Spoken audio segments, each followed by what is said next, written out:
Hi, welcome to the garden. I'm tired. Let's go look at it. Yeah, I've just been out here working a bunch.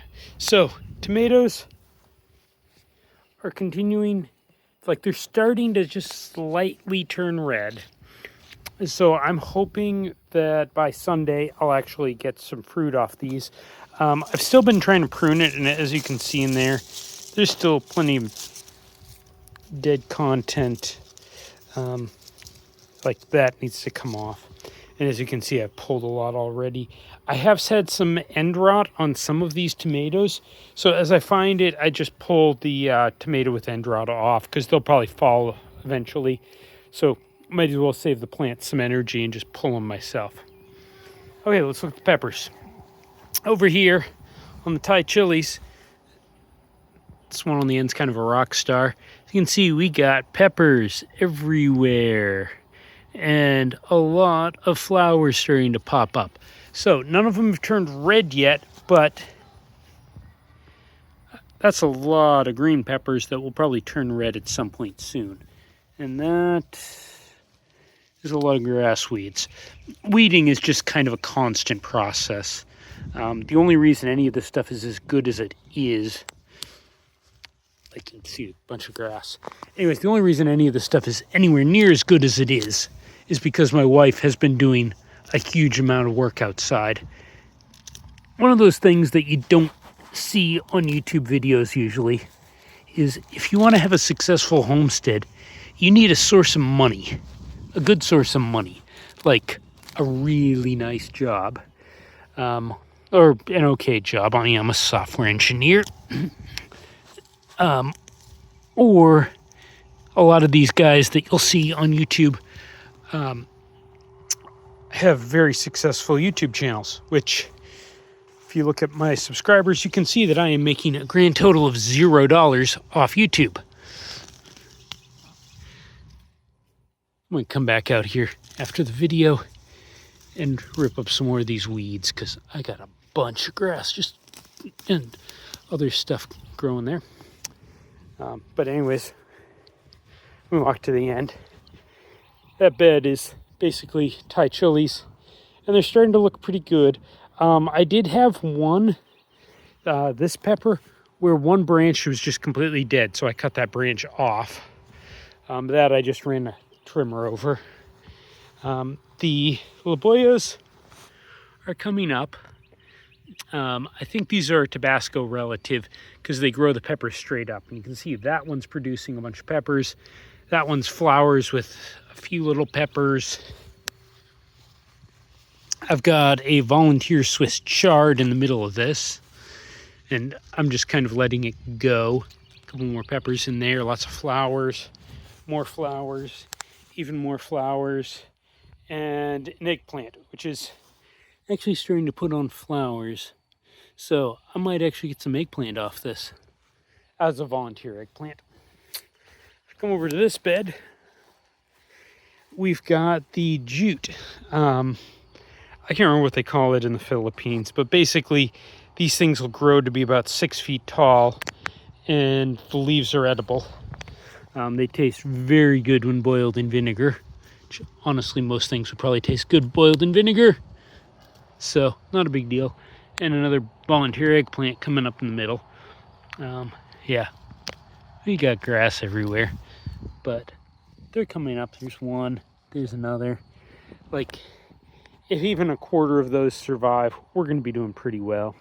Kind of interestingly, last year, this section at the end, like from my hand over, of this bed was very successful jute. And right now there's nothing regrowing there. And this side of the bed was mostly empty with some Laboya chilies at that end. And now it's full of jute. So that's just kind of interesting. This probably should get fertilized again later. Now this bed, my wife got a good deal on some potting mix, which is what's on the top, with native soil underneath. I believe this is bell peppers on one side, and then the other side is eggplant. My wife planted this, so I don't entirely know. I am kind of hoping that I don't end up with weird cross-pollination issues, because like this bed lines up with the tomatoes, and my peppers are over there in those two beds. But this whole area is incredibly windy. You can't quite, oh, let me, if you look over my shoulder, that's just like a nice clear area, and we get a bunch of wind coming across from my neighbor's yard. And yes, he's got his goats out. Okay, so over here I've started to work on getting the trellis built. Actually, it's mostly done. The wooden raised bed is reassembled. I've had to screw that piece there on top, actually both pieces on the top on that side. Okay, coming down there, and this piece are back on. This wood was literally used to cover the ditch for moving construction materials from the road out there over to the house when they were building it, and they just left the wood. So I figured, why not try it? Next year I'm going to replace that wood. The bed there is 4 feet wide there and 12.5 feet long, just because that was the dimensions of the wood. Now, it's easier to buy materials to make that 16 foot, but that would extend it out here, and I'd end up with just, like, if you can kind of look at the spacing there, like, I'd end up with just this tiny little area of grass that would probably not be enough to get a mower through. And my wife kind of vetoed that. So when we replace that bed, we're probably going to replace it with something about the same length. And as you can see, I've got 4 7-foot T-posts. The idea is I'm going to take some of this wire. There's just some welded wire I picked up at Home Depot and run it across there. That's 4 foot by 50 foot. So the idea is I'm just going to run it straight across there. We're going to end up with a gap of about 1.5 feet at the bottom where there's no wire.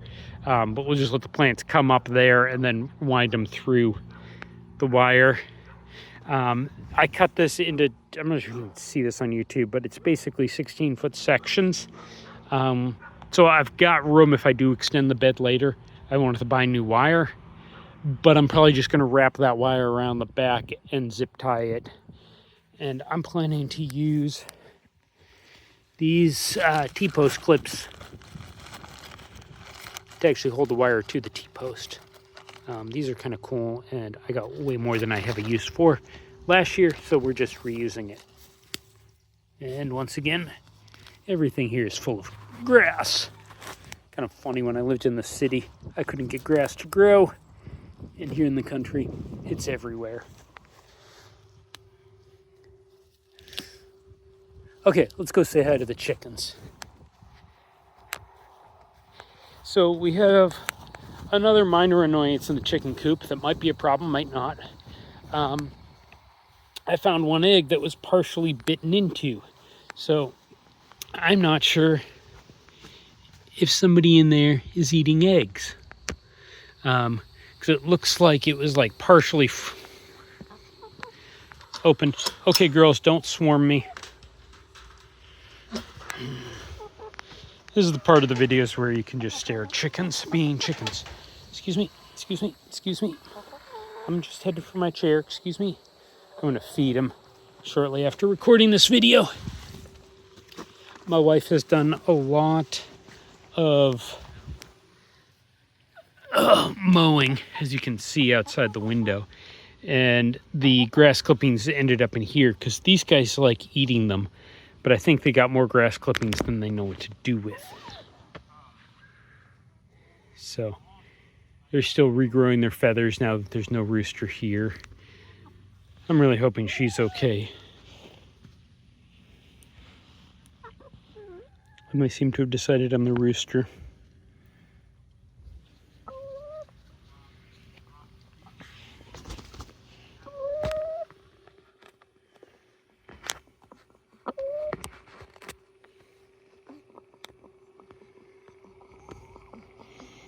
It's hot, that's why the panting. That's how chickens deal with regulating their body temperature when it's hot out. They'll also frequently pop their wings up to the side. Like she's doing her wings up a little, that gold star. None of the barred rocks are doing it yet. But it's I guess 90 degrees out here. I have to refill one of the waterers and one of the feeders.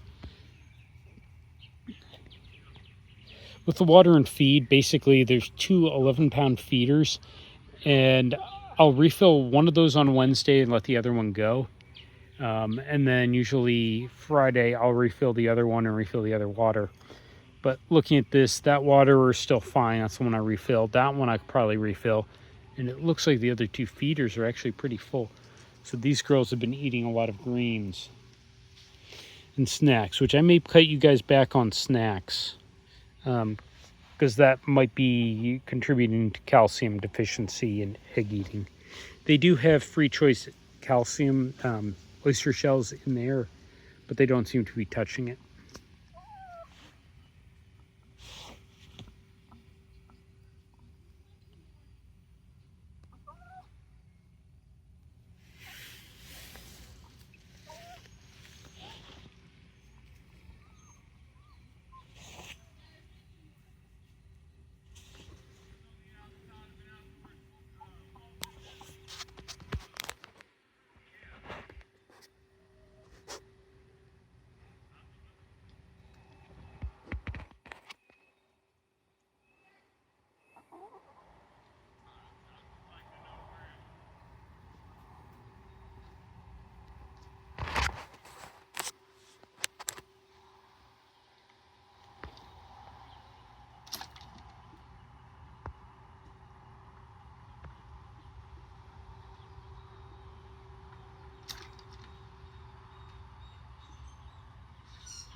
Okay, that's enough of me being lazy.